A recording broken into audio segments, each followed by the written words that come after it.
ભરીને ખાઓ અને ફિટ રહો. Hello friends, welcome to kitchen art. એકને એક ખાઈને કંટાળી ગયા હોય તો આ રેસીપી ચોક્કસથી ટ્રાય કરજો. મહેમાનને ખવડાવશો તો મહેમાન પણ પૂછશે કે આ કઈ રીતે તમે બનાવ્યા છે. તો આ રેસીપીને આપણે બે રીતે બનાવીશું, ચોરસ શેપમાં અને ત્રિકોણના શેપમાં. તો ચાલો બધી ટ્રીક અને ટિપ્સ સાથે આજે આપણે નવી રીત સાથે પરાઠા બનાવીશું. રેસીપી સારી લાગે તો લાઈક અને શેર કરજો.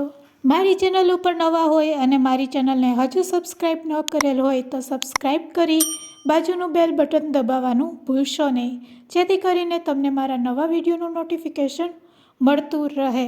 તો અહીંયા સૌથી પહેલાં આપણે મેઝરમેન્ટ માટે ઘઉંનો લોટ લેશું. તો અહીંયા મેં 1 કપ જેટલો ઘઉંનો લોટ લીધો છે. તો હવે આપણે મિક્સિંગ બાઉલમાં ઘઉંનો લોટ એડ કરશું. ઘઉંના લોટને સારી રીતે તમારે ચારી લેવાનો છે. હવે 1 વાટકી ઘઉંના લોટની સામે અહીંયા આપણે 2 ચમચી જેટલો ચણાનો લોટ એડ કરશું. તો અહીંયા પરાઠા બનાવવા માટે આપણે ઘઉંના લોટનો અને 2 ચમચી ચણાના લોટનો ઉપયોગ કરીશું. સાથે તેમાં થોડાક અજમા એડ કરશું. તો અજમાને આ રીતે આપણે હાથેથી ક્રશ કરીને એડ કરવાના છે. અજમા એડ કર્યા પછી તેમાં આપણે 5 ચમચી જેટલું જીરું એડ કરશું. અજમા અને જીરાનો બંનેનો ટેસ્ટ ખૂબ જ સરસ આવે છે. સાથે તેમાં થોડાક ચીલી ફ્લેક્સ આપણે એડ કરવાના છે. ચપટી હળદર એડ કરી દઈશું. સ્વાદ મુજબ મીઠું એડ કરી દઈશું. મીઠું એડ કર્યા પછી અહીંયા આપણે એડ કરવાની છે કોથમીર. તો અહીંયા કોથમીરને આપણે સંવારીને એડ કરી દઈશું. અને કોથમીર એડ કર્યા પછી તેમાં આપણે 1 ચમચી જેટલું તેલ એડ કરીશું. અને સાથે આ નાસ્તાને એટલે કે પરાઠા એકદમ હેલ્ધી અને ટેસ્ટી બને તેના માટે આપણે પાલક એડ કરવાની છે. તો આજે આપણે પરોઠા છે તે પાલકના બનાવી રહ્યા છે. તો અહીંયા આપણે પાલકને એકસાથે એડ નહીં કરશું. આ રીતે પાલકને સારી રીતે સમારી લેવાની છે. 2 પાણીથી ધોઈ અને પછી થોડીક પાલક આપણે આ રીતે લોટમાં મિક્સ કરતા જઈશું. અહીંયા મસાલા, પાલક અને લોટ સારી રીતે મિક્સ થઈ જાય પછી તેમાં આપણે પાણી એડ કરવાનું છે. તો હવે આપણે હાથમાં થોડુંક પાણી લેશું અને આ રીતે લોટ બાંધીશું. અહીંયા એકસાથે તમારે પાણી એડ નથી કરવાનું. આ રીતે હાથમાં થોડુંક પાણી લઈને લોટમાં એડ કરતા જશો અને લોટ બાંધશો તો તમારો લોટ છે એ એકદમ પરફેક્ટ બંધાઈ જશે. તો અહીંયા આપણો લોટ સરસ બંધાઈ ગયો છે. બસ હાથમાં થોડુંક તેલ લગાડી લેશું અને લોટને આ રીતે મસરી લેશું. તો અહીંયા હું તમને તેની થિકનેસ પણ બતાવું છું. બસ અહીંયા આપણો લોટ બંધાઈને રેડી છે. હવે રેસ્ટ આપ્યા વગર જ અહીંયા આપણે પરોઠા બનાવવાના છે. તો આ પરોઠા આપણે 2 પ્રકારના બનાવીશું, ચોરસ અને ત્રિકોણ. તો પહેલાં આપણે ચોરસ બનાવીશું. તેના માટે મીડિયમ સાઇઝનો લુવો લેશું અને તેને લોટમાં રગદોરી લેશું. અને આ રીતે પહેલાં આપણે ગોળ રોટલી વણી લેવાની છે. તો આ રીતે વણ્યા પછી અહીંયા આપણે ચોરસ શેપ આપીશું. તો પહેલાં આપણે પરોઠાને આ રીતે વણી લેવાનું છે અને તેના ઉપર આપણે તેલ લગાડી લેશું. તેલ લગાડ્યા પછી બંને સાઈડથી આ રીતે આપણે ફોલ્ડ કરી દઈશું. ફોલ્ડ કર્યા પછી ફરીથી આપણે તેલ લગાડીશું અને તેલ લગાડ્યા પછી ફરીથી બંને બાજુ જે સાઈડ છે તેને પણ આપણે આ રીતે પ્રેસ કરી લેશું. તો અહીંયા આપણે ચોરસ શેપ આપી દીધો છે પરાઠાનો. બસ હવે ફરીથી તેને લોટમાં રગદોરી લેશું અને તેને વણી લેશું. આ પરાઠાને તમે ત્રિકોણમાં, ચોરસમાં તેમજ ગોળ પણ બનાવી શકો છો. તો અત્યારે હું ચોરસમાં તેને આ રીતે તૈયાર કરી રહી છું. અને જો તમારે ત્રિકોણમાં બનાવવા હોય તો ત્રિકોણની પણ રીત હું તમને આગળ શીખવાડીશ. તો અહીંયા આપણું ચોરસ પરોઠું છે તે રેડી થઈ ગયું છે.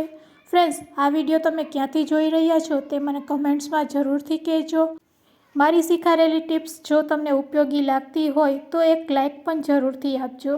તો ચાલો તે જ રીતે હવે આપણે ત્રિકોણ શેપમાં પણ પરોઠું કઈ રીતે તૈયાર કરવું તેની રીત પણ જાણી લઈએ. તેના માટે પણ આપણે પહેલાં રોટલી જેમ આ રીતે પરાઠાને વણી લેશું. આ રીતે ગોળ વણ્યા પછી ઉપર આપણે તેલ લગાડવાનું છે. તેલ લગાડ્યા પછી થોડોક આપણે લોટ સ્પ્રેડ કરવાનો છે.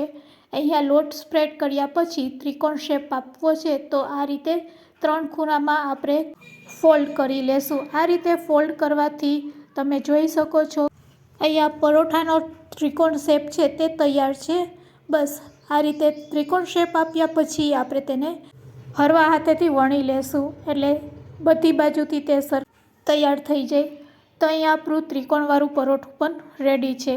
તો ચાલો હવે તેને આપણે કઈ રીતે શેકીશું। તો શેકવાની પણ ટ્રીક હોય છે। જો આ ટ્રીકથી તમે પરાઠું શેકશો તો તમારા પરાઠા છે તે ફૂલશે।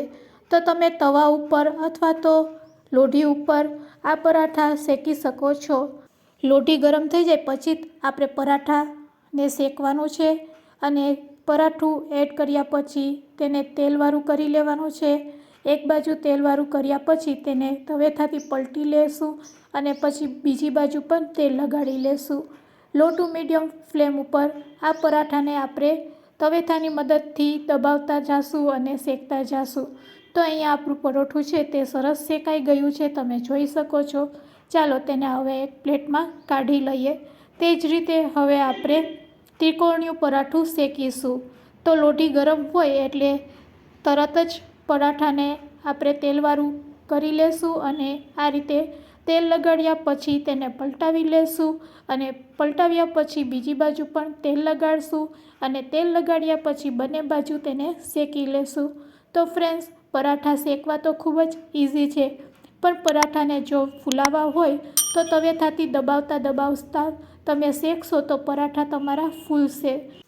તો અહીંયા ત્રિકોણવાળું પરોઠું પણ રેડી છે, તેને પણ આપણે પ્લેટમાં કાઢી લઈએ। તો ફ્રેન્ડ્સ, પરાઠા આપણા તૈયાર છે। ચાલો તેને સર્વિંગ પ્લેટમાં લઈ લઈએ। આ પરાઠાને તમે દહીં સાથે તેમજ ટમેટાવાળી ચટણી સાથે સર્વ કરી શકો છો। ટમેટાની ચટણી કઈ રીતે બને છે તેની લિંક મેં ડિસ્ક્રિપ્શન બોક્સમાં આપેલી છે, તમે ત્યાંથી જોઈ શકો છો। તો ખૂબ જ ટેસ્ટી અને હેલ્ધી એવા પરાઠા તૈયાર છે, તેને આપણે ટમેટાની ચટણી સાથે સર્વ કરીશું।